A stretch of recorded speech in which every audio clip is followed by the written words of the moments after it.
My name is Robert Smith. Today's lecture is part of our series in the undergraduate survey course, American History 1. Today we're going to be discussing the aftermath of the Revolution and the drafting of the Constitution. We'll be covering some of the provisions of the Constitution, as well as some of the issues which arose.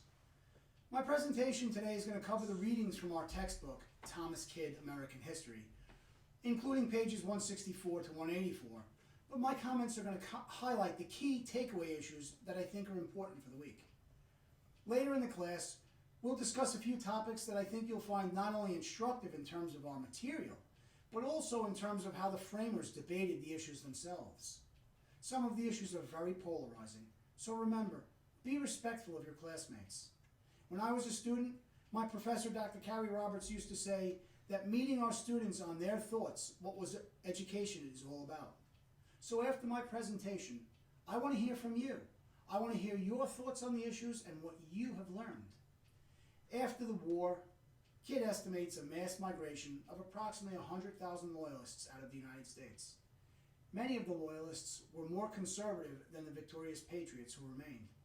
But Kidd argues that the egalitarian notions of the Revolutionary period brought unintended consequences of peoples that had previously been unrepresented, such as African Americans, women, Native Americans, and other minorities, were seeking liberty and equality as people created by God.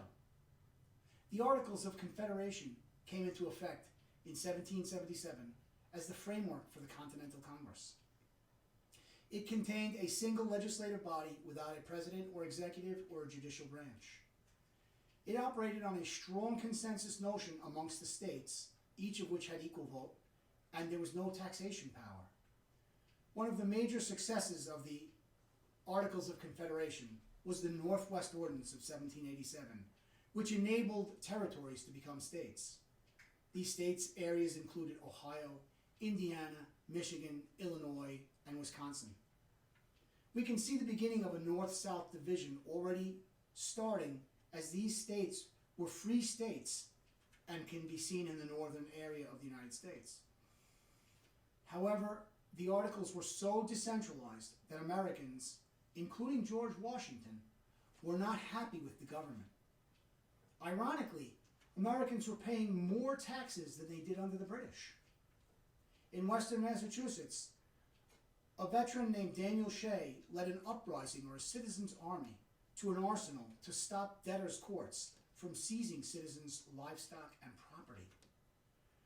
Congress authorized the convention in May 1787 to meet in Philadelphia to address the inadequacies of the Articles of Confederation. 55 delegates met at Philadelphia, including Benjamin Franklin and George Washington, who was made the chair. During the course of the convention, the framers drafted a new constitution for the United States government. During the convention, the largest division existed between delegates over the issue of representation.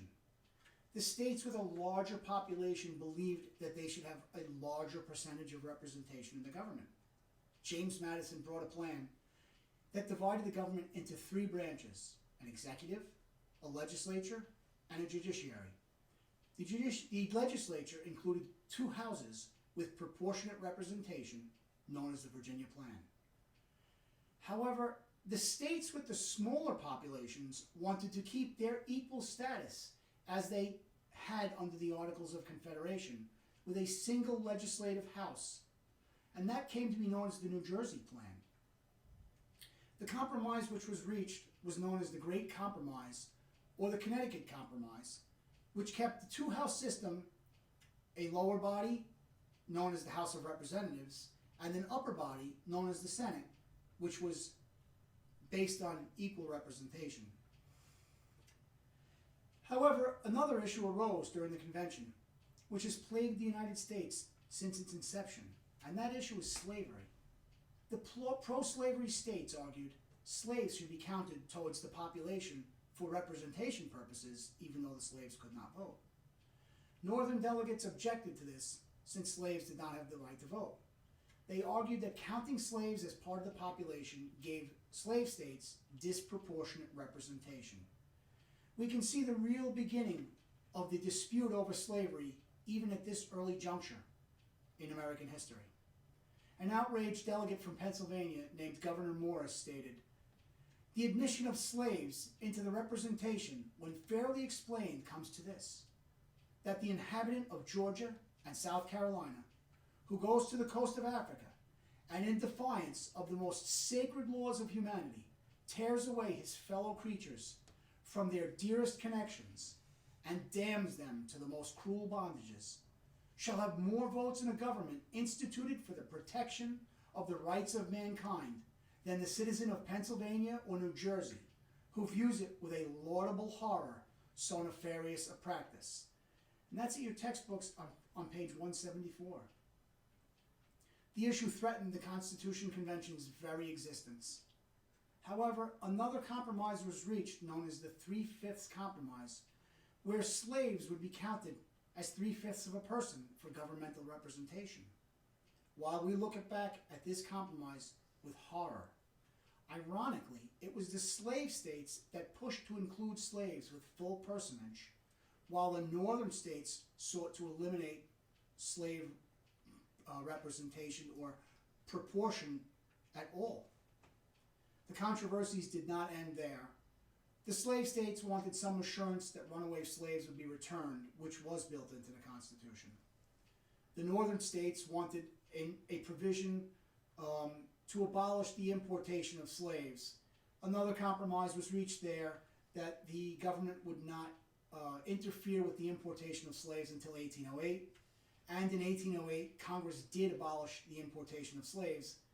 However, by that time, southern states had sufficient slaves that they did not want importation. And in fact, Virginia had already outlawed slave importation as early as 1778.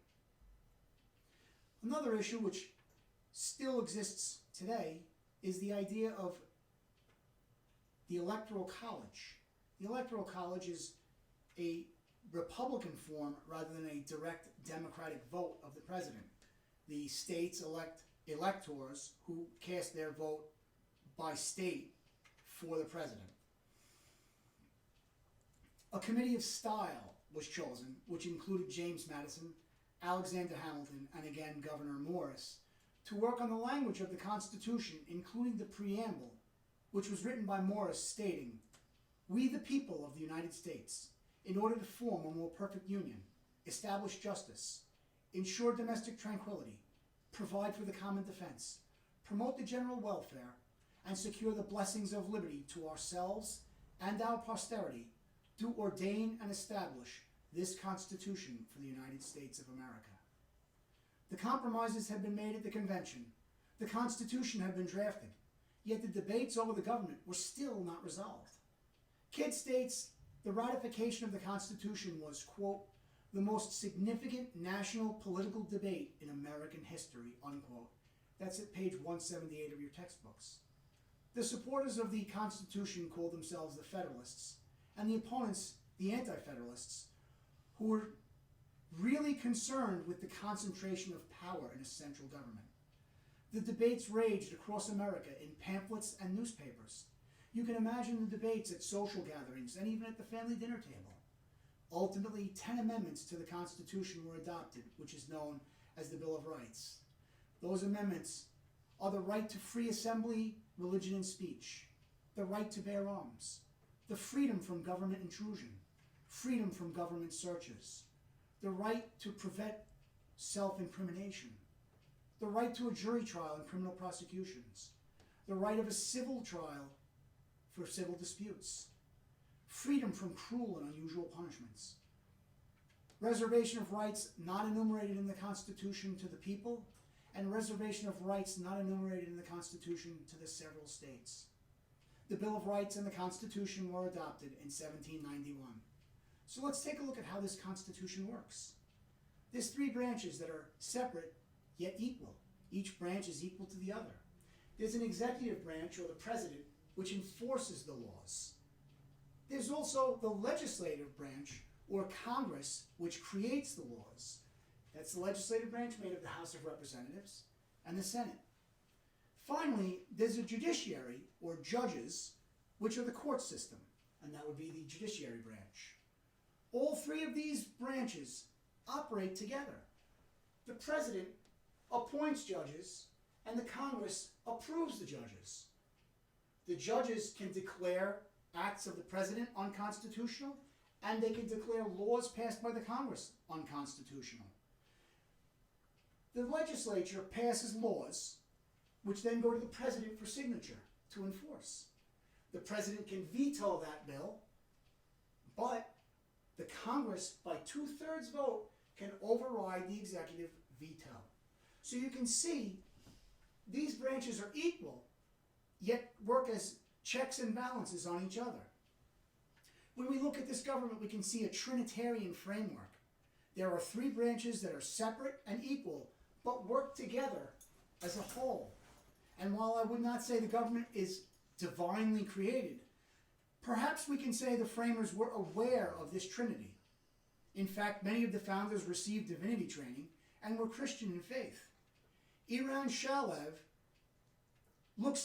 took a look at the Reverend Lyman Beecher, who argued that the framers did not model the government on Greece or Rome, but rather it was biblically inspired by the Israeli Senate known as the Sanhedrin.